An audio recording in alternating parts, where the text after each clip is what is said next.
Good evening friends, this is Anubhav Srivastava. Welcome to my channel travelator.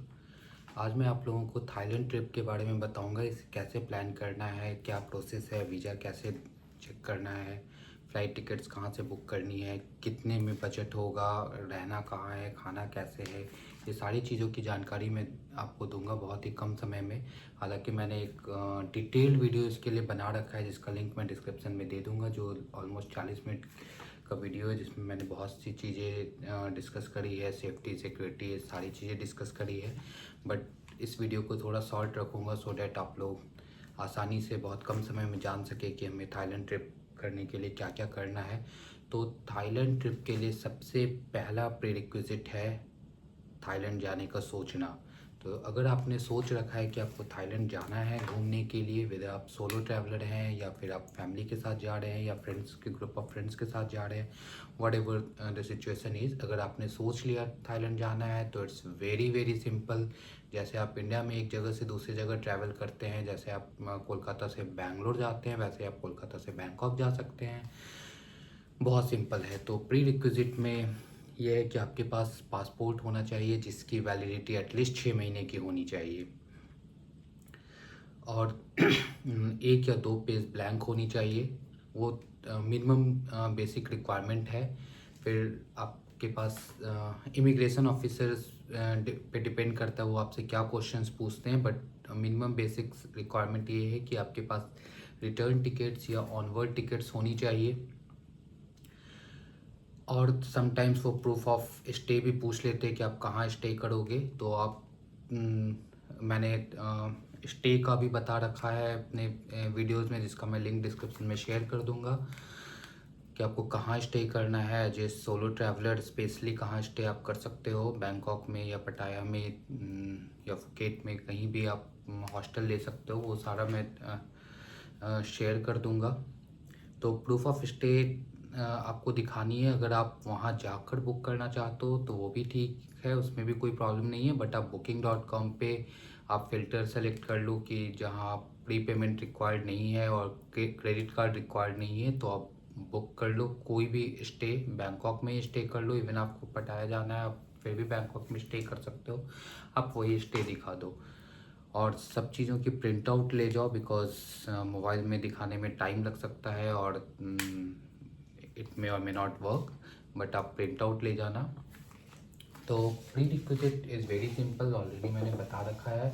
Coming to the visa process, तो Thailand last year November तक visa लगता था Indians के लिए, but November last year से May this year and further extension May this year to November 11th this year तक कोई visa नहीं लगता है। अगर आप नवंबर 11 से पहले प्लान कर रहे हो, ये वीडियो मैं सितंबर में रिकॉर्ड कर रहा हूँ, अगर आप नवंबर 11 से पहले प्लान कर रहे हो तो फिर आप वीज़ा फ्री आप जा सकते हो थाईलैंड।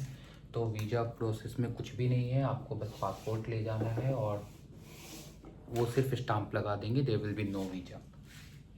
फ़्लाइट टिकट्स कहाँ से लेनी है, तो आप स्काई स्कैनर पे चेक कर सकते हो। कोलकाता से, मुंबई से, बैंगलोर से, कहीं से भी आप जहाँ भी आप नियरेस्ट स्टे कर रहे हो। जैसे मैं पटना में स्टे करता हूँ तो मैं मोस्टली कोलकाता से ट्रैवल करता हूँ, या फिर गया में इंटरनेशनल एयरपोर्ट है, मैं वहाँ से ट्रैवल कर सकता हूँ। और लास्ट बार मैंने सीधा पटना से ही टिकट बुक करा था, तो वो भी मुझे बहुत सस्ते में मिल गया था। अगर मैं ब्रेक करके जाता तो शायद पटना टू कोलकाता और कोलकाता टू बैंकॉक लेता तो शायद महंगे पड़ते। तो वो आप फ्लाइट टिकट स्काई स्कैनर पे सस्ते टिकट देख सकते हो।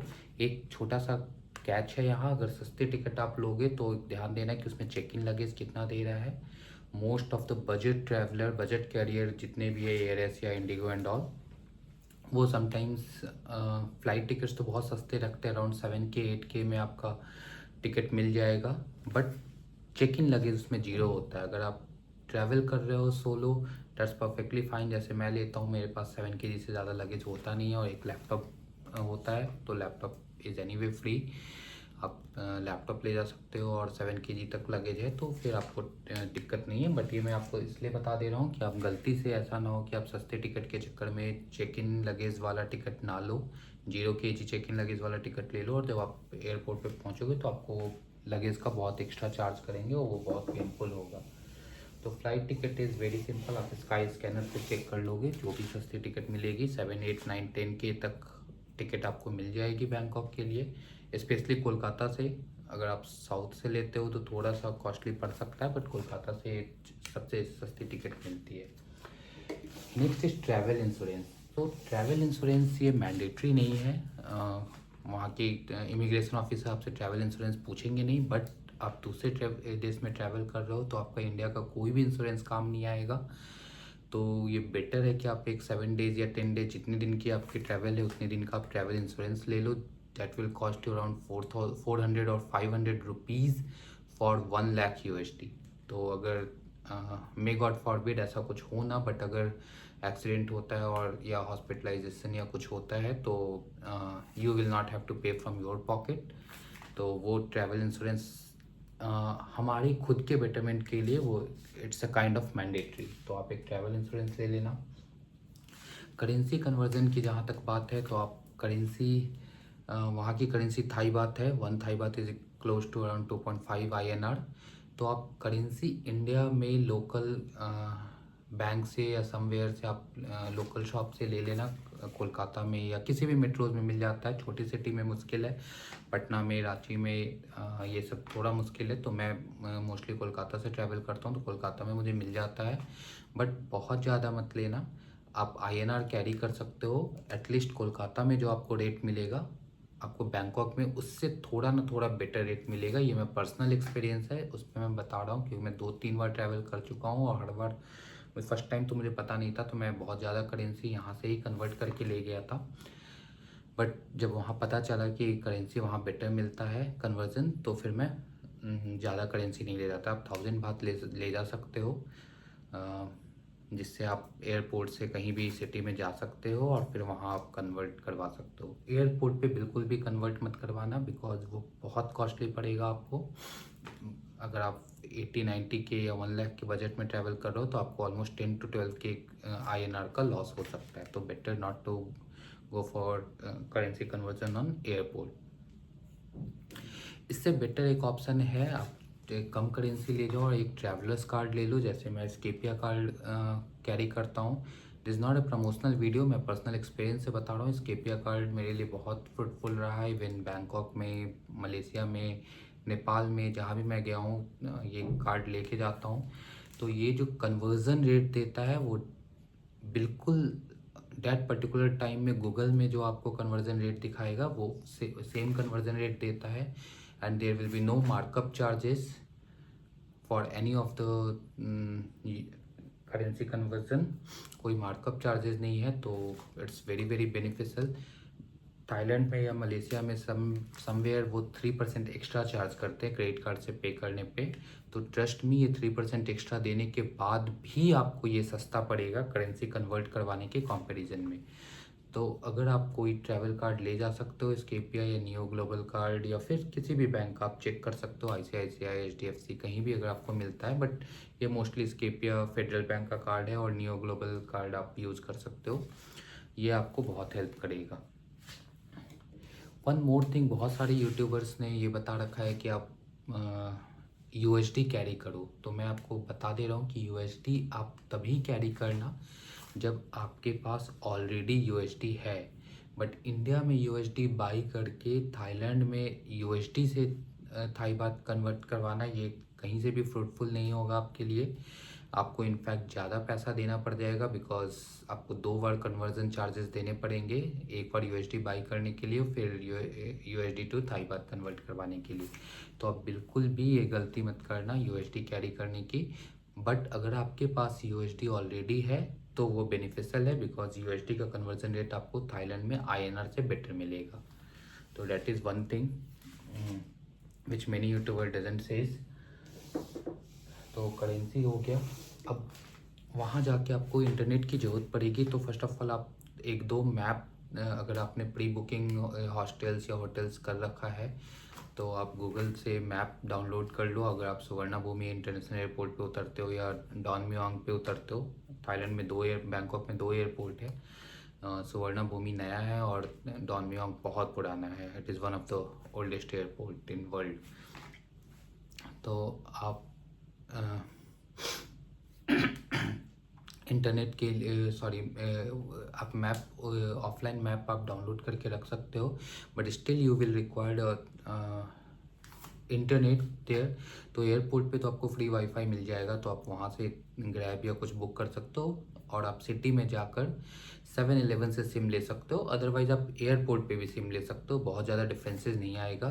ट्रू का सिम कार्ड मोस्टली लोग लेते हैं, वो 7 डेज़ 10 डेज़ 15 डेज़ की वैलिडिटी वाली सिम कार्ड होती है। कुछ में 5 GB 20 GB तक डेटा देते हैं, कुछ में अनलिमिटेड डेटा देते हैं। तो बेस्ड ऑन योर रिक्वायरमेंट आप कर सकते हो। अगर आप इंडिया से इंटरनेशनल रोमिंग एक्टिवेट करवा के जा रहे हो, जैसे कि मैं actually I work in IT company, तो I can not afford missing in a single call, तो मैं इंडिया से ही इंटरनेशनल रोमिंग एक्टिवेट करवा के जाता हूँ, तो मुझे सिम की ज़रूरत होती नहीं है। अगर आपकी भी ये केस है तो या तो आप सिम अवॉइड कर सकते हो, बिकॉज अगर आपको 5 GB डेटा भी मिलता है तो that is more than enough for navigations and all. Because सारे हॉस्टल्स, जहाँ भी आप जाते हो, स्पा सेंटर में जाते हो, होटल्स, रेस्टोरेंट, कहीं भी आप जाओ आपको फ्री वाईफाई मिल जाएगा। तो बी वेरी विजिलेंट। अगर आप 5 GB is more than enough for 10 days. तो मैं जब भी 2 या 3 बार ट्रैवल किया हूँ तो मैंने कभी SIM card, local SIM card नहीं लिया है। इवन ग्रैब ऐप भी आप इंस्टॉल कर सकते हो इंडिया के ही नंबर पे। जब आप बुक करोगे तो they will call you on internet, they will not call you on your number. So ये भी नहीं है कि आपको लोकल सिम की ज़रूरत है ऐप इंस्टॉल करने के लिए। तो sim card is okay. Coming to the accommodations, so accommodations आप बिल्कुल भी एयरपोर्ट के पास मत लेना, because it is not at all fruitful to take accommodation near to the airport. आप सिटी में जाना। अगर आप बैंकॉक जा रहे हो तो आपको सिटी में जाने के लिए मेट्रोज़ मिल जाएंगे, आप मेट्रो से ट्रैवल करो। सिटी में पहुँच कर वहाँ आप लोकल एकोमोडेशन देख सकते हो अगर आपको आइडिया है तो। अदरवाइज़ आप booking.com, अगोडा पे या हॉस्टल वर्ल्ड्स, अगर आप सोलो ट्रैवल कर रहे हो तो आप हॉस्टल वहाँ देख सकते हो। अगर आप पार्टी लवर्स हो तो I can recommend you mad monkey, which is a very famous hostel chain. I am saying hostel chain, it means like it has a hostels. Mad monkey is present in Bangkok, Phuket, Pattaya. I didn't see Mad Monkey. So it will be in Cambodia. It is in Siem Reap, Phnom Penh. In Vietnam, it is in Ho Chi Minh City, Hanoi. Um, I believe in Laos also we have Mad Monkey. So आप अगर party lovers हो तो आप खौसान road के पास mad monkey hostel book कर सकते हो। और आप फैमिली के साथ हो तो कोई भी 3 स्टार 4 स्टार होटल बुक कर सकते हो। एकोमोडेशन कॉस्ट मैं बजट में बता दूंगा। ये हॉस्टल्स आपको 700 to 1000 रुपीज़ पर नाइट में मिल जाएगा। बंक बेड में 4 सीटर और 6 सीटर में मिल जाएगा। और होटल्स आपको 3000 to 4000 INR में अच्छा होटल मिल जाएंगे, 3 स्टार 4 स्टार होटल मिल जाएंगे।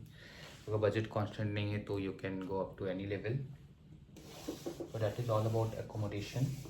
Coming to the food, अगर आप स्ट्रीट फूड लवर हो, आप नॉन वेजिटेरियन हो, आपको किसी भी टाइप के नॉन वेज खाने से ऐतराज़ नहीं है, तो आपके लिए फूड की कोई प्रॉब्लम नहीं होगी वहाँ। You can have n numbers of options in on the street food. Thai street foods are very famous. Like in India में हमारे पास स्ट्रीट फूड का कल्चर है, वैसे थाईलैंड में इवन मोर देन इंडिया आपको हर जगह स्ट्रीट फूड मिल जाएगा।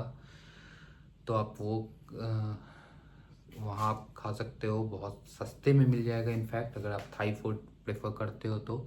But अगर आप इंडियन फूड प्रेफर करते हो तो आपको स्पेशली बैंकॉक में, पटाया में, फुकेट में, आप कहीं भी जाओ आपको इंडियन रेस्टोरेंट बहुत मिलेंगे। आपको ऐसा लगेगा कि still in India. There will be so many Indian restaurant जहाँ आप खा सकते हो खाना। तो सारे Indian food, even Punjabi phulkas and all भी आपको अवेलेबल मिल जाएगा। तो आप सर्च कर लेना। मैं खौसान रोड के पास, अगर आप मैड मंकी में रुक रहे हो तो मैंने एक वीडियो डाल रखा है, मैं डिस्क्रिप्शन में लिंक डाल दूँगा। इंडियन स्पाइस एंड हर्ब्स करके एक बहुत अच्छा रेस्टोरेंट मिला था मुझे, जहाँ आप खाना खा सकते हो। अगर आप पटाया में रुकते हो, नियर टू पटाया बीच, नियर वॉकिंग स्ट्रीट, तो आपको बहुत सारा ऑप्शंस इंडियन रेस्टोरेंट का वहाँ मिल जाएगा। लेकिन पटाया में अगर आप जॉमटेन बीच के पास रुकते हो तो वहाँ पे यूरोपियन क्राउड ज़्यादा होगा, तो आपको इंडियन फूड थोड़ा सा कम मिलेगा, बट ऐसा नहीं है कि बिल्कुल भी नहीं मिलेगा, आपको मिल जाएगा इंडियन फूड वहाँ। But most of the Indians stage near पटाया बीच, क्योंकि वॉकिंग स्ट्रीट वहाँ से बहुत नज़दीक है। In fact walking street is on the पटाया बीच, तो आप वो अराउंड बीचेस के पास आप इंजॉय कर सकते हो। तो that's all about food. Now coming to the budget. तो अगर आप सोलो ट्रैवल कर रहे हो तो बजट मैं आपका बता देता हूँ कि बहुत कम 35K to 40K में आप थाईलैंड घूम के वापस आ सकते हो। तो आपको सबसे पहले फ़्लाइट टिकट्स देखना पड़ेगा। फ़्लाइट टिकट्स आपको, अगर आप राइट टाइम पे लेते हो, right time means 1.5 months 2 months advance में लेते हो, और बिल्कुल भी पीक टाइम्स में नहीं लेते हो, लाइक 25 दिसंबर to 31 जनवरी, वो बहुत पीक टाइम है जहाँ बहुत सारे यूरोपियंस आते हैं, वर्ल्ड वाइड से लोग आते हैं। तो वहाँ आपको थोड़ा रेट, फ़्लाइट्स के भी रेट्स ज़्यादा मिलेंगे, होटल्स के भी ज़्यादा मिलेंगे। बट आप नवंबर फर्स्ट वीक में जा रहे हो, जब अभी वीज़ा फ्री है, प्रेयर टू 11 नवंबर, तो आपको फ़्लाइट टिकट्स आप सर्च करोगे तो राउंड ट्रिप आपको 15K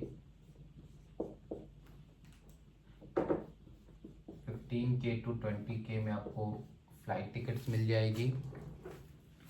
वीज़ा कॉस्ट बिल्कुल भी नहीं है, visa is free, so there is no visa cost. Then hostels आपको around 800 to 1000 rupees per night मिल जाएगा। अगर आप 7 days का ट्रिप प्लान कर रहे हो तो आपको 7K में हॉस्टल मिल जाएगा। देन लोकल ट्रांसपोर्टेशन में अगर आपको बताऊं, ऑब्वियसली मैं बजट ट्रैवलर्स के लिए बजट बना रहा हूँ, तो you will not prefer travelling in 4 wheelers. So mostly आप बाइक टैक्सी में यूज़ करोगे, या फिर शेयर टुक टुक। पटाया में आपको शेयर टुक टुक भी मिल जाएगा। अगर आप शेयर टुक टुक यूज़ करते हो, मेट्रोज और बसेस यूज़ करते हो, तो max to max 4 to 5K आपको लोकल ट्रांसपोर्टेशन में लग जाएगा। फिर कमिंग टू द फूड, अगर आप इंडियन फूड प्रेफर करते हो तो 100 थाई बात ब्रेकफास्ट के लिए, and 200 + 200 for overall 500 baht including lunch, breakfast and dinner, so which is equivalent to 1250 rupees. So for 7 days just presume 10K. Okay, so 10K आपका food में लग जाएगा. So this is the fixed expenses. So it is close to 10 + 15 + 15 30 37K to 40K. So within 35K to 40K आपका fix खर्च complete हो जाएगा। मैं even this 5K local transport में मैं वो भी कवर कर रहा हूँ कि अगर आप बैंकॉक से पटाया जाते हो तो it will cost you around 300-400 rupees. So that will also cover even if you are traveling intercity, even from Bangkok to Phuket, अगर आप फ्लाइट से नहीं जाकर बसेस से जाते हो तो that will also cost you around 1200 or 1500 rupees.